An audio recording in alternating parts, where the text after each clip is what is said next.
everyone, how are you? I hope you all are fine and doing good. Myself Abhishek Sanu and welcome to Abhishek Sanu blog. So guys, in today video I will share how I revise 1 week syllabus in just one day. So it's 11 AM right now. I just woke up because अभी night study routine follow कर रहा हूँ और मैं रात भर पढ़ता हूँ, लाइक 5 AM तक पढ़ता हूँ, उसके बाद फिर मैं सो जाता हूँ। और आज संडे है, सो हर संडे मैं पूरे एक वीक का सिलेबस कंप्लीट कर देता हूँ एक दिन में ही।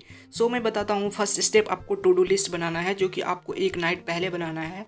और टू डू लिस्ट को बनाते समय 3 चीज़ों का ध्यान रखना है। सबसे पहले प्रायोरिटी और रियलिस्टिक अप्रोच और आपकी लर्निंग कैपेसिटी कितनी है। तो फर्स्ट थिंग इज प्रायोरिटी क्या है, प्रायोरिटी क्या होनी चाहिए। सो प्रायोरिटी ये होनी चाहिए कि आपको पता होना चाहिए कि आपको कौन सा चैप्टर पहले करना है, कौन सा चैप्टर बाद में करना है। रियलिस्टिक का मतलब होता है कि आप वैसा टारगेट बनाओ जो कि आपको लगता है आप कंप्लीट कर सकते हो। And third one is learning capacity, मतलब आपको पता होगा कि आपको किस चैप्टर में कितना ज़्यादा टाइम लग सकता है, कौन से चैप्टर आप 15 मिनट में कर सकते हो, कौन से चैप्टर 13 मिनट्स में कर सकते हो। और बेस्ट वे एनसीईआरटी में आपको टाइम सेव करने का है कि आप नोट्स मत पढ़ो, एनसीईआरटी को एक्टिवली रीड करो। जैसा कि मैंने यहाँ पे स्टार्ट किया है यहाँ पे एनसीईआरटी रीडिंग, और मैं जब भी रिवीजन करता हूँ तो एनसीईआरटी से करता हूँ। एनसीईआरटी को मैं एक्टिवली पढ़ता हूँ, जो भी लाइन्स होती है उसे माइंड में रिकॉल करता चलता हूँ और मुझे पता चलता रहता है कि मैंने जो पढ़ रहा हूँ वो मुझे समझ आ रही है। इसका मतलब मुझे सब कुछ समझ आ रहा है और मेरा रिवीजन ऐसे कंप्लीट हो रहा है।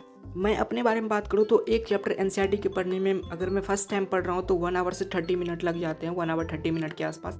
अगर मुझे सेकंड टाइम पढ़ रहा हूँ तो 30 से 35। और अगर उसे मल्टीपल टाइम्स है तो कुछ चैप्टर ऐसे भी हैं जिसे मैं 15 मिनट्स में कंप्लीट कर सकता हूँ, कुछ ऐसे भी है 25 मिनट्स में कंप्लीट कर सकता हूँ। सो मैंने आज डिसाइड किया है कि 15 से 20 चैप्टर करने का एनसीईआरटी से, सिर्फ और सिर्फ बायो का, और 4-5 चैप्टर केमिस्ट्री का है, 4-5 चैप्टर फिजिक्स का है। सो इस बेसिस पे देखा जाए तो मेरा एक वीक में जो है बहुत सारा सिलेबस कंप्लीट हो जाता है। और रिवीजन के लिए मुझे बहुत सारा चीज़ करनी होती है। मतलब रिवीजन डे मतलब एक जो है बहुत ही ज़्यादा हेक्टिक शेड्यूल होता है और वो इतनी आसानी से कंप्लीट नहीं होता, आई नो, बट आपको थोड़ा सा जो है अपनी कैपेसिटी इंक्रीज करनी है। सो आप लर्निंग कैपेसिटी इंक्रीज कैसे कर सकते हो, आप एनसीईआरटी को मल्टीपल टाइम्स पढ़ो, रीड थोरोली करो और चैप्टर को जो है आप समझो, मतलब चीज़ों को जो है एक फोटोग्राफी मेमोरी जनरेट करो कि उस चैप्टर में जो भी लिखे हुए हैं एनसीईआरटी की लाइन टू लाइन आपके माइंड में चलनी चाहिए। ज़रूरी नहीं है कि आप उस चैप्टर को, उस लाइन को पढ़ोगे तभी समझ में आएगा। अगर उस लाइन का एक वर्ड भी पढ़ रहे हो तो आपको सब कुछ समझ आ रहा है, मतलब आपका चैप्टर जो है धीरे धीरे कंप्लीट हो रहा है, आप कॉन्सेप्ट बिल्ड करते जा रहे हो। एंड बीइंग ए ड्रॉपर, आपको पता होगा कि आपके लिए कौन से चैप्टर में कौन सी टॉपिक ज़्यादा इंपॉर्टेंट है, उस टॉपिक को ज़्यादा अच्छे से आपको पढ़ना चाहिए इस रिवीजन डे में। और रिवीजन में आप लोग देख रहे हो कि मैं प्लांट फिजियोलॉजी, एनिमल फिजियोलॉजी कर रहा हूँ। एनिमल फिजियोलॉजी तो कंप्लीट हो चुकी है हमारी, बट प्लांट फिजियो अभी स्टार्ट ही हुई है। सो प्लांट फिजियोलॉजी मैंने बहुत अच्छे से कर रखा था लास्ट ईयर, और अभी मेरे टेस्ट भी हुए हैं, ऑफलाइन टेस्ट, जिसमें कि ऑफलाइन सिलेबस में आया था पूरे की पूरी प्लांट फिजियोलॉजी। इस हिसाब से बताऊं तो मेरा बहुत सारा सिलेबस कंप्लीट हो चुका है उस टेस्ट के चक्कर में ही। और बहुत सारा सिलेबस कंप्लीट होने पे है कि बहुत सारा रिवीजन ही करना होता है एक दिन में। बैच के अकॉर्डिंग चले तो बैच के लिए आप लोग के लिए तो ईजी हो जाएगा, क्योंकि बैच में बहुत ज़्यादा चैप्टर नहीं होते एक वीक में, बहुत ज़्यादा कंप्लीट। सो आप इजीली आराम से रिवीजन कर सकते हो, बहुत ज़्यादा हेक्टिक नहीं होता, बट थोड़ा सा आपको लोड लेना होगा सो डैट कि आप मल्टीपल टाइम्स रिवीजन करोगे। हमारे लिए सबसे ज़्यादा प्रॉब्लम होती है रिवीजन में ही। अगर रिवीजन प्रॉपर नहीं हो पाता तो हमें कॉन्फिडेंस भी नहीं आ पाता। तो बेस्ट वे मुझे यही लगता है कि वीकली रिवीजन प्लान, जो कि हर वीक मैं बनाता ही हूँ, और कभी कभी मुझे लगता है कि आप लोगों से शेयर करना चाहिए। सो मैं ये वीडियो बना के आप लोग को थोड़ा सा समझा रहा हूँ कि हाँ किस टाइप से मैं पढ़ता हूँ, मेरी क्या अप्रोच होती है, और उस टाइप से मेरे कंप्लीट भी हो जाते हैं। मैंने ऑलरेडी 2-3 वीक में ऐसा करके देखा है, मेरे चैप्टर कंप्लीट हो जाते हैं बहुत सारे, इसलिए मैं बता रहा हूँ। सो अभी मैं प्लांट फिजियोलॉजी लगभग मेरी कंप्लीट हो गई थी, 2-3 चैप्टर मेरे बचे हुए थे, और मैं यहाँ पे जा रहा हूँ अपने मेस के लिए।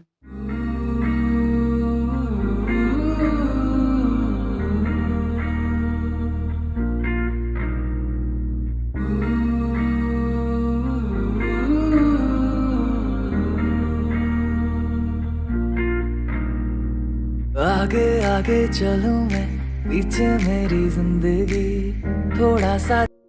So guys, after my lunch मैं स्टार्ट करने वाला हूँ फिजिक्स से। बिकॉज अगर आप कभी भी ऐसा प्लान करो रिवीजन का या कुछ लॉन्ग टर्म स्टडी का, सो आप उसमें सब्जेक्ट चेंज करते रहा करो। ऐसा नहीं कि आप एक ही सब्जेक्ट को बहुत देर तक पढ़ रहे हो। मेरे से तो बहुत देर तक कोई एक सब्जेक्ट पढ़ा नहीं जाता, चाहे वो बायो हो। बहुत सारे लोग बोलते हैं उन्हें बायो बहुत अच्छा लगता है, पूरे दिन पढ़ सकते हैं, बट मैं बोर हो जाता हूँ एक टाइम के बाद, सेचुरेशन आ जाता है और मन करता है कि हाँ बहुत ज़्यादा हो गई थियोरेटिकल सब्जेक्ट, अब प्रैक्टिकल सब्जेक्ट बनाना चाहिए या कुछ न्यूमेरिकल सॉल्व करना चाहिए इस टाइप से, तो आप सब्जेक्ट चेंज किया करो सो डैट आपका इंटरेस्ट और एफिशिएंसी बनी रहे। सो मैं यहाँ पे स्टार्ट कर रहा हूँ फिजिक्स से। और आपको अगर कभी भी ऐसा स्लॉट फिक्स करना हो 3 to 5 आवर्स का किया करो, लाइक 3 to 5 आवर्स आप लगातार बायो कर लो, 3 to 5 आवर्स लगातार केमिस्ट्री और फिर फिजिक्स, और ऐसे करके आप सब्जेक्ट चेंज करते रहोगे तो ज़्यादा बेटर रहेगा। और फिजिक्स में मुझे करने हैं 3 से 5 चैप्टर जो बहुत ज़्यादा नहीं है, सो इसमें मैं बहुत ज़्यादा टाइम नहीं दूंगा। मैंने बायोलॉजी में ऑलरेडी बहुत ज़्यादा टाइम दे दिया क्योंकि उसमें मुझे बहुत सारे चैप्टर करने थे, इसमें 3 से 4 चैप्टर करने हैं बस मुझे, जो कि मुझे लगता है मैं बहुत अच्छे से कर लूँगा और मैं उसी को यहाँ पे बहुत अच्छे से कर रहा हूँ। सो मुझे लगता है एक चीज़ और मेंशन करना चाहिए, और वही चीज़ आप लोग बार बार पूछोगे कि भैया आप फिजिक्स का रिवीजन कैसे करते हो, क्योंकि फिजिक्स में ही हमें सबसे ज़्यादा टाइम लगता है पढ़ने में, और वही सबसे ज़्यादा टाइम कंज्यूम होता है और उसी का रिवीजन काफ़ी मुश्किल होता है।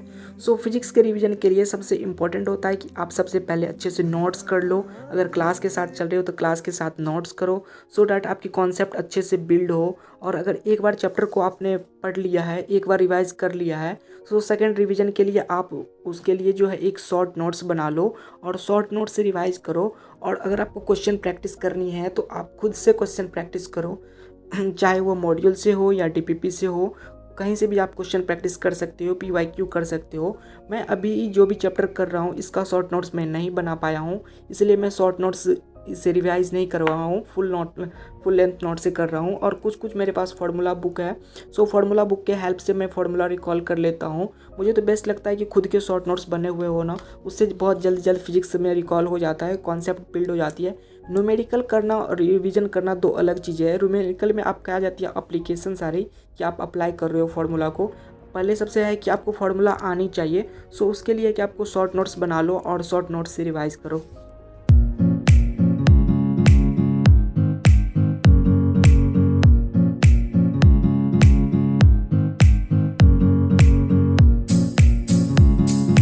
So guys finally physics revision is done, मतलब मैंने 3 चैप्टर किए हैं, मेरा एक चैप्टर बचा हुआ है और मुझे लगता है उसका मैं शॉर्ट नोट से कर लूँगा। और मुझे बहुत ज़्यादा भूख लग रही थी और संडे भी था, सो मैंने सोचा कुछ फ्रेंड के साथ बाहर चलते हैं, बिकॉज ऐसे रूम में बैठे बैठे बोर हो जाते हैं बहुत देर तक पढ़ते पढ़ते। सो आपको बीच बीच में एक छोटा छोटा सा ब्रेक लेना चाहिए सो डैट कि आपको बहुत ज़्यादा बोरियत फील ना हो और आप रिलैक्स रहो, ऐसा ना लगे कि आप बंद हो एक कमरे में और बस पढ़े जा रहे हो। सो खुद के माइंड रिफ्रेश के लिए भी आप कुछ अच्छा सा कर सकते हो, लाइक मैं बाहर चला गया था घूमने।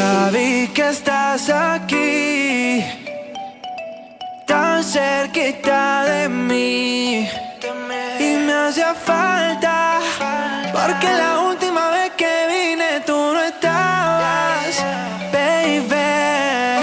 Oh, vamos a tomar toda la noche, mujer. Te invito a bailar hasta el amanecer. Tú quieres jugar y no quieres perder. Vamos a bailar.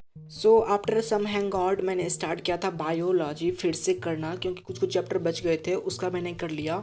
और बायोलॉजी के लगभग मेरे सारे के सारे आज के टारगेट कंप्लीट हो गए थे और चैप्टर बच गया था मेरा फिजिक्स का, तो फिजिक्स का मैंने हाफ किया था। उसके बाद फिर मुझे लंच के लिए डिनर के लिए जाना पड़ गया था, सो मैं डिनर के लिए चला गया। एंड आफ्टर माई डिनर मैंने स्टार्ट किया केमिस्ट्री रिवीजन करना, और मुझे केमिस्ट्री में करने हैं 4 से 5 चैप्टर, और 2-3 चैप्टर तो अभी इसमें ही ऑर्गेनिक के ही हो गया और 3-4 चैप्टर मुझे फिजिकल के भी करने हैं।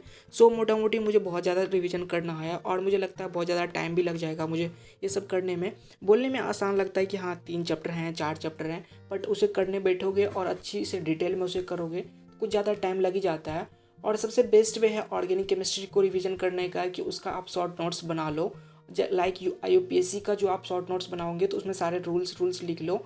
आइसोमेरिज्म का लिखोगे तो उसमें सारे कैसे उसकी क्या प्रायोरिटी होती है और उसके जो है मतलब क्या क्या इंपॉर्टेंट कॉन्सेप्ट होते हैं वो सारे आपको एक पेज में लिख लेना है, उसी शॉर्ट नोट्स ही बोलते हैं, तो वो आपको बना लेना है और उससे रिवीजन करना है। फिजिकल केमिस्ट्री में आप फिजिक्स की तरह ही शॉर्ट नोट्स बना के रिवीजन कर सकते हो और उसी टाइप से करता हूँ।